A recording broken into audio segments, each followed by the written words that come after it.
It's Friday, and you know what that means. The DeRo and the Diehard podcast is well and truly back, except this week, got a little bit of a different setup. Our co-host and the legendary Dwayne De Rosario is away, and it's just me holding down the fort, but that's okay, because this week, a lot went on. Champions League football on Tuesday and Wednesday. We got a Clasico on Saturday, so don't leave, don't worry, don't be upset.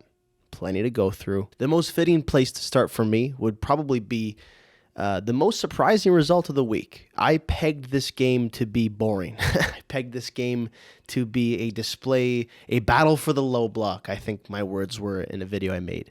And it was anything but that, in all honesty. I'm very surprised at both of those teams' performances. I'm surprised that there were 4 goals in 13 minutes. I'm surprised that Diego Simeone's team, who are so accustomed to getting involved in all the extracurricular activities, didn't put forth any of that on Tuesday, considering the result. And most importantly, I am surprised at Arsenal. I'm delighted at Arsenal. I'm happy that Viktor Gyökeres ends his 9-game goalless streak and gets 2 goals. And, you know, for a guy that I really thought was going to enter the Prem and challenge Haaland as the number 1 striker in the league, I'm glad that this drought is over. Hopefully, you know, that can open up the door for him, because I think he's truly one of the most talented number 9s in the world. But this victory for me, for Arsenal, it's one of those wins that is going to propel them into glory. Not in the Champions League necessarily. I think it's a league thing. Arsenal have had a lot of things go their way in the last couple of weeks. Liverpool have been on, or were on, a 4-game skid. They have won games in that span. They have taken control of the Premier League. And we have seen Odegaard go off injured. We have seen Saka be a little bit vulnerable, but he's back. And throughout this span, nobody's caught up to them, and they've created a little bit of separation for themselves. And now, which I don't know how long this will last, their main rival is Manchester City. They're in great shape. And most importantly, they are playing like they can score at will. That's not something we're accustomed to seeing. And that's something that I myself have doubted, and DeRo as well, that Arsenal can do. Can they come out on the front foot? Can they be offensive? Let's go to Arteta's post-game press conference after the Atletico match. Listen to a quote he had regarding how the team prepares and how he wants the team to play. The way we prepare the match is always to try to hurt the opponents as much as possible, as frequently as possible, putting the players that we believe they have the best capacity and qualities to do it from the beginning. Sounds good. Right? I want to believe it. Can I believe it? Can anybody believe it, really? He prepares for certain things, and he prepares for matches with intention, is what he was saying. He wants to pick players who will go after it, essentially. And there's nothing like a starting 10 to disprove or prove that claim. And I think, he's got a simple formation. It's very easy to tell. Sometimes he puts in defenders in spaces where they're not supposed to be, a little too high up the field. But in the recent matches, it's been the normal backline. It's been Calafiore, Timber, Martinelli, Gabriel. 4 defenders where they're supposed to be, with Rice and Zubamendi. And then we get this fun little, this little change-up of Eze or Odegaard when he wasn't hurt. So I think, preparation-wise, I look at this team, and then I can agree with him there. I think the intention is finally there, that they want to win.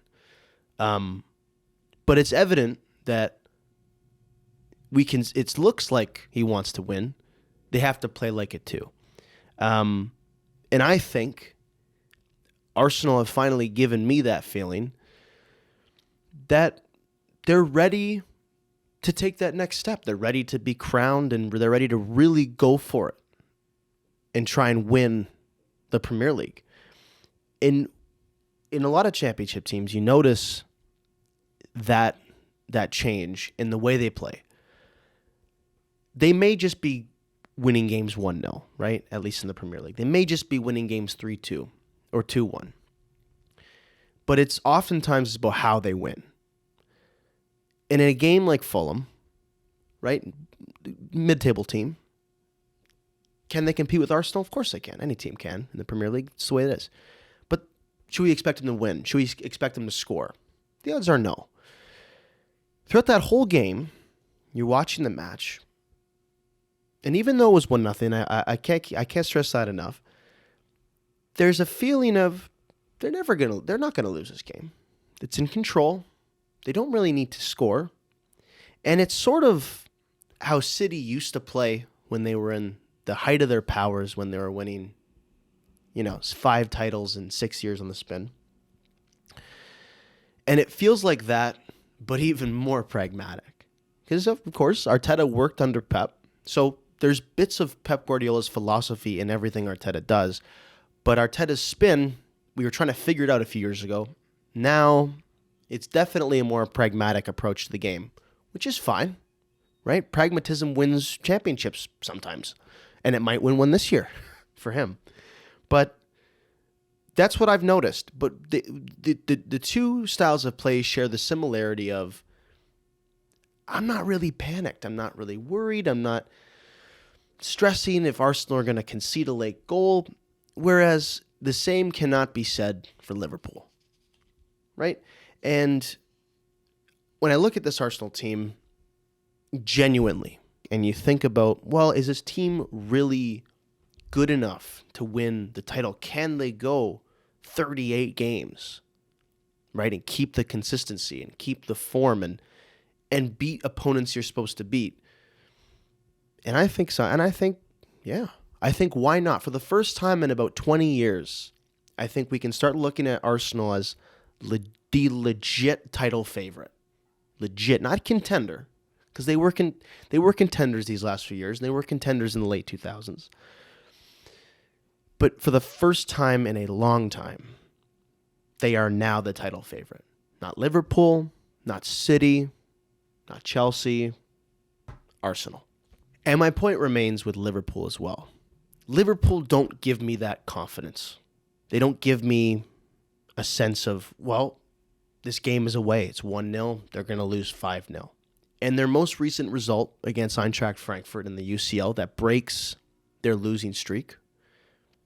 On paper, statistically, you may see Florian Wirtz had a great performance. You may see 5-1. I don't see that. I see they were down 1-0 for a while. I see every single time Frankfurt had the ball in a dangerous area, it's almost like Liverpool forgot to defend. This team is player for player. They're just as good as anybody. They're as good as PSG, they're as good as Barca, and they're as good as Madrid. Player for player. As a team, not yet. They have the potential to get to that height. They have the potential to be so good that they run over everybody. They have the potential to be a Galacticos-esque team. But will they do that? It's an interesting conundrum with Liverpool because they have such a plethora of talent, such a plethora of attacking talent in the form of Isaac, Ekitike, Cody Gakpo, who is quite literally proving to Arne Slot why he should be in the starting lineup every single game. Every single game. He's a game breaker. And he's not a flashy name. He's not a flashy player by any means. He's not a £150 million signing like Isaac or Wirtz, or he's not an £80, £90 million signing like Ekitike. But he's just always there for them. He's always scoring for them. He's part of that older guard, right? That was there a couple years prior. He's that guy. He's reliable. But what's so funny about Liverpool is that they had a few gaps to fill this year. They had the Luis Diaz gap to fill. They had the Trent gap to fill. And they didn't fill them in the ways that I thought they should have. If we think about what Trent was good at and what he was bad at, it's a profile that can be provided by so many other players in that team because he's brilliant with the ball at his feet. He's brilliant crosser of the ball and a provider and an assist man. But his shortcoming was he was horrible defensively. Horrible. And instead of, Trent leaves, we're not going to be able to replace that sheer, first ball in talent. Okay. But we can replace the production with 1 or 2 or 3 players. But do we need that? Do we need our right back producing from the wing? And the answer should have been no. It should have been let's go after and let's buy a shutdown fullback. It should have been let's shore up our defense because we already have the attacking talent.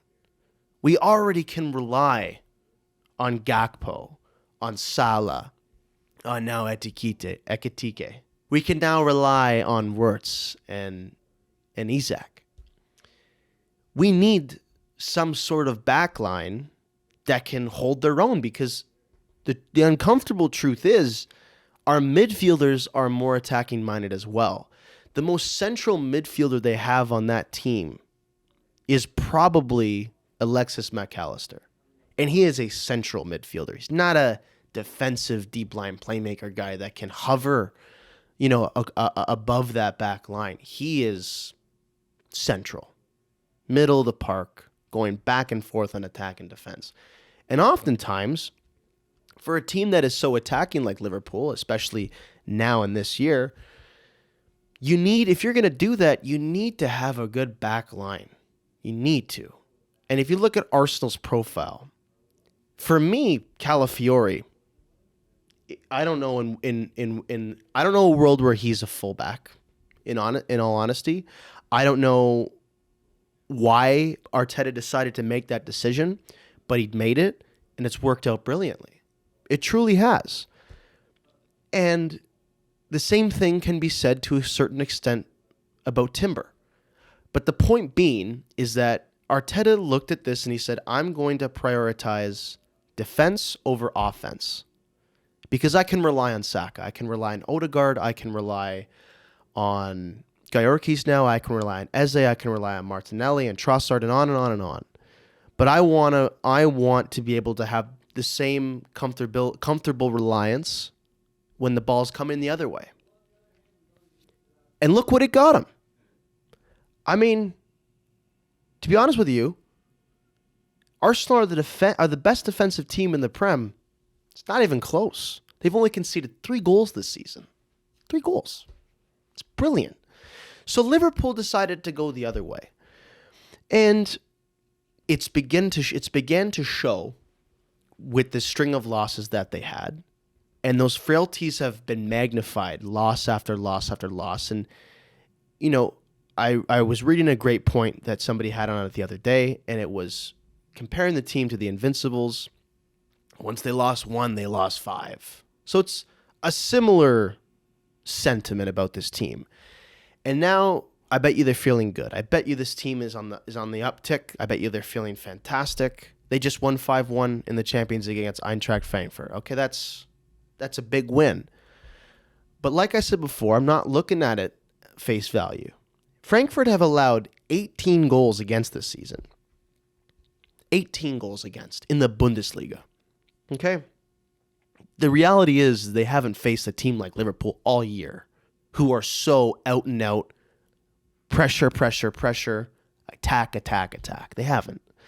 So when they do, they put 5 past them. But they've conceded 18 in the league. So how much of an accomplishment is this really if you're going up and scoring, but every time that Frankfurt gets a chance, you're close to conceding?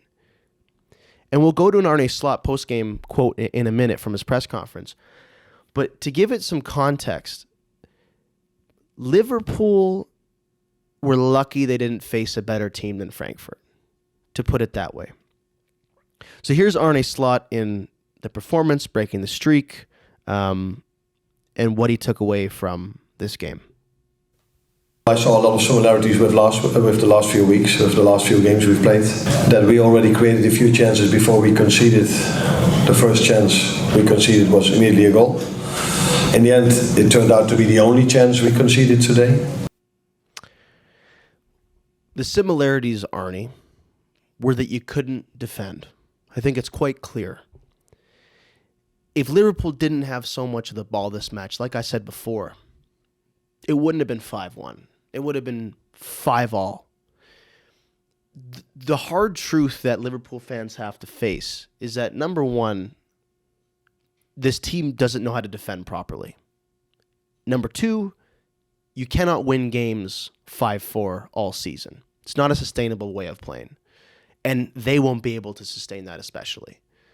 And number three, and this is probably a little personal, but for somebody who's heard for the last 5 years how amazing Virgil van Dijk is, how he's the best defender to ever grace the Premier League. What now? What now? Is this the end of it? Is he having a bad year? Is this a fall off? What now? I'm not blaming this all on him, but here's the reality, folks. For the longest time, we were hearing that any backline with Virgil van Dijk in it was the best backline, was the shutdown backline, was the backline that no player could even dream of getting by. And I got to be honest with you, even last season, there were signs of that. The year before in Klopp's last year, it was similar to this season. They were leaking goals. So, again, I'm not doing this to bash Virgil. I think he's a brilliant center back. He's one of the best center backs in Premier League history.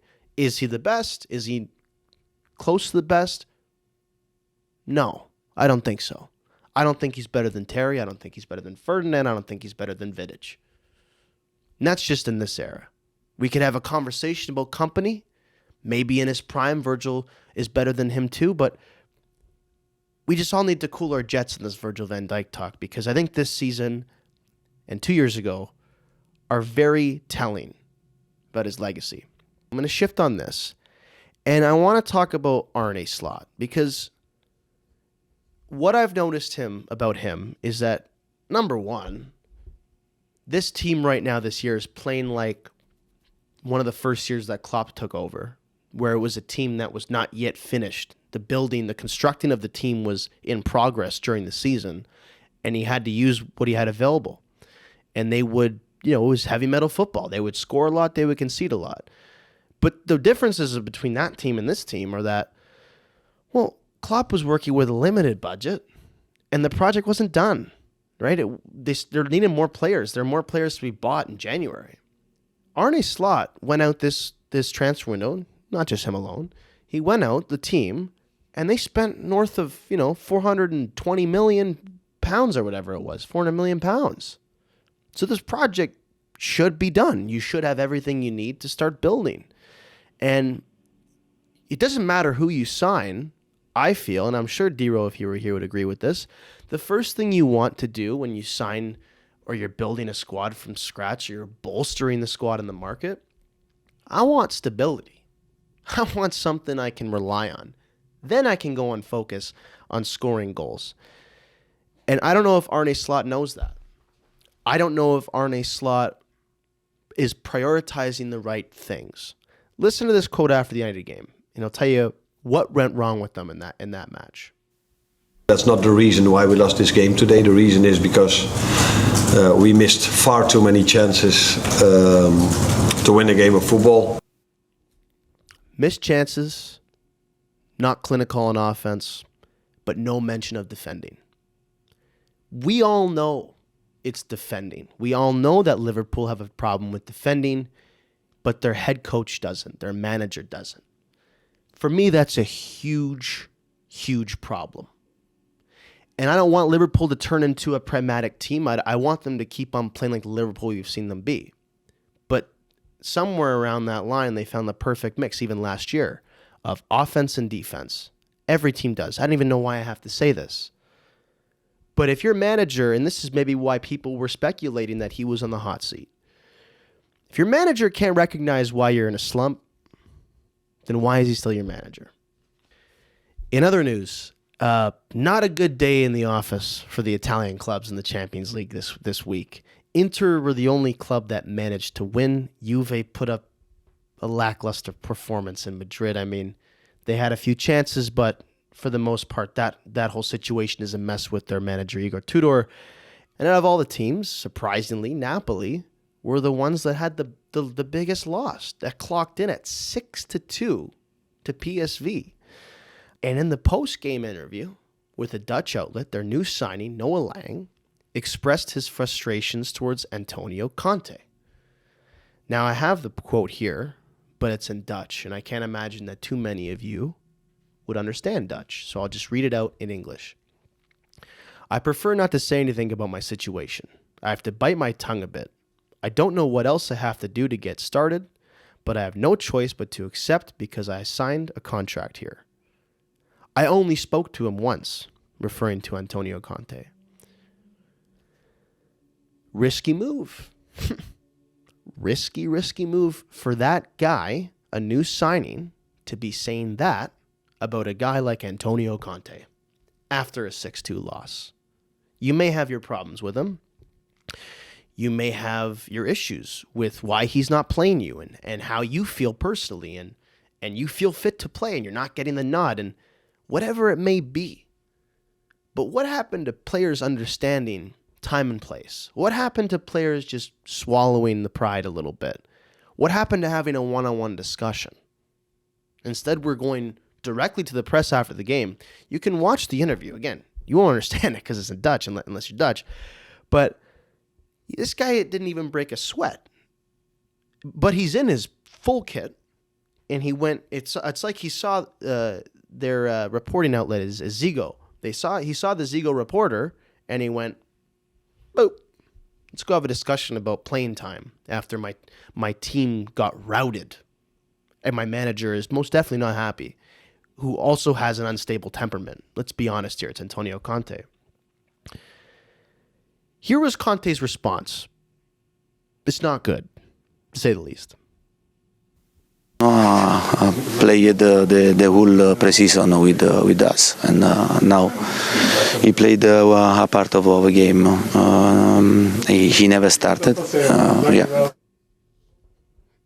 For me, that's actually the same thing as him telling him to go F himself and to berate him. That's the same thing. There are multiple responses I feel he could have said to that if he wasn't mad at him or he didn't have a problem with Noah Lang. One of them is, well, I want to focus on the game today. Bad result, but I want my players to work hard, and if they work hard, they'll be rewarded into the starting lineup. That's just one, without saying anything. He not only is he not even doing anything near close to that, he's just arguing with him right back. Well, you started the preseason. Played all the preseason. You've come on. You haven't started. What do you want? Maybe that's Antonio Conte's tactics. Maybe that's just the way he operates. Or maybe he doesn't like him. Here's a second quote from Antonio Conte regarding Noah Lang. No, I repeat, has to work. Then when I decided to put him into the pitch, I'll do it, otherwise stay on the bench. I don't think we're going to see much of him this season, in all honesty. And Lang is a good player. 14 goals and 12 assists last year in the Dutch league for, coincidentally, PSV.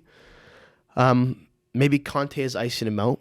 Maybe he doesn't want him in. But all I know is that too often we see players run to the media, run to here, start a rumor through this guy, go to this outlet, instead of having a conversation with the manager. Now, I'm not going to speculate and I'm not going to assume that Noah Lang tried to do that, or maybe he did and Conte turned him down.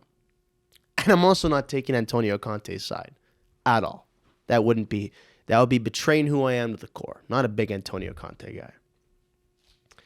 But let's just say, let's just call it how it is. The second he got in front of the camera, the second he went and said what he said, it's a losing battle. It's a losing battle.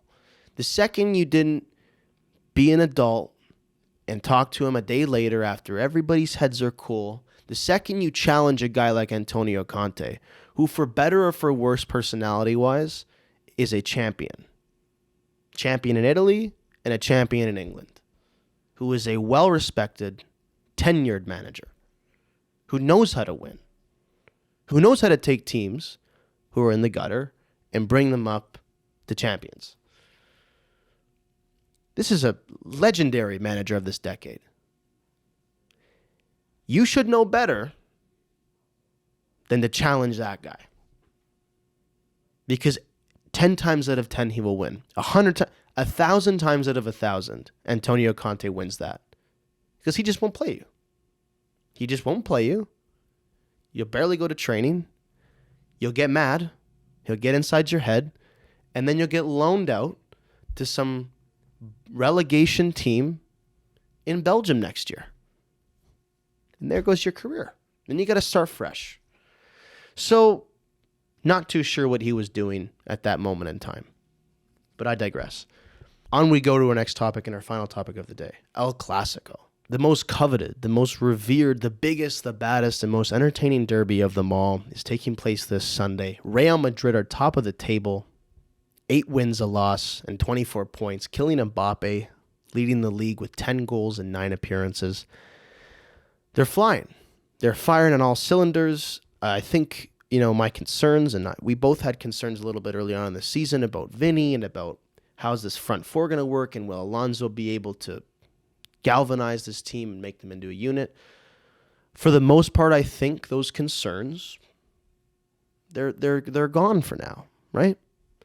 Barcelona are right behind them, 7-1-1, second place with 22 points. Young, dynamic, fast, lethal, and these guys, the young guys that they have, a lot of personality. I think we're finally back in a time where Real Madrid and Barcelona are 2 of the top 3 best teams on the planet. Been a while, actually. It truly has.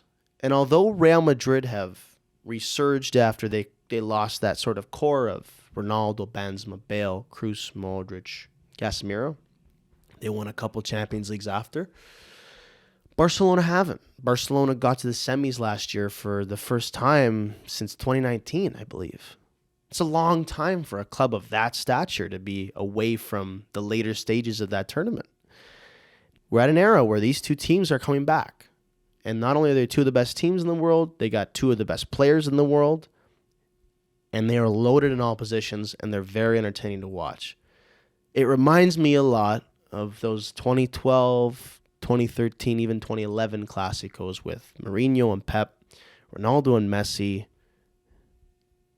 Need I name more players? I don't think so. But it's going to be a great game. It's going to be a great game. And the only thing that worries me coming from the camp of Madrid would be that they kind of forget to think sometimes. They kind of forget to focus. And that is something that they did quite a bit against Juventus. They dominated the most of that game possession-wise. They actually had control of most of that game, and I never really felt worried when I was watching them play that they were going to concede. But there were a couple times where all of a sudden one through ball from a wide area is now a 2-on-1, is now a 4-on-2. And you're looking back and you're like, well, how did that happen? That virtually came from nowhere. The trouble is that they do that against Barcelona. I promise you, they're not going to miss. But equally, for every action, there is a reaction. Barcelona play the highest line in world football. I don't even know why. Honestly. And the only way I think about it is like sometimes it's good, sometimes it's bad. Sometimes maybe good, sometimes maybe shit. Mostly, when they try it against very good opponents like PSG, they end up losing the game because of it. If they try this, and by the same token, it's Vinny, it's Arda Güler, it's Rodrigo, it's Mbappe, or it's Bellingham that are getting on the end of that, and you're really going to springboard those guys on a fast break opportunity, on a counterattack, because you're playing a high line, because you want to press your opponent. So I feel like we could get one or two things happening from this game. You know, if Barca lose, it'll be for that. If Madrid lose, it'll be because of their mistakes that they make. And I'm predicting, you know, as a Madrid fan, I am predicting a Barcelona victory. I'm predicting 3-1. I think right now, the stats, the record, it looks better for Madrid. But they are yet to really play an opponent that's like Barcelona. Because there are no opponents like Barcelona. Juve is a good team. Juve is Juventus. But let's not forget that Juve are in a huge patch of turmoil right now. Their manager might get sacked. Nobody can score. Not Jonathan David, not Dusan Vlahovic, not Thuram. Nobody can score a goal. And they're at 7th in Serie A. So before we really question, they beat Juve, let's look at who Juve are. They haven't played anybody like Barcelona, and they haven't made mistakes against anybody like Barcelona. They've made mistakes in other games, and they have paid for it. They have conceded. Atletico. And now they come up against Barcelona, and I just think that one bad mistake against Lamine Yamal, the ball's in the back of the net, and you can pick your poison with that front three. You can pick your poison.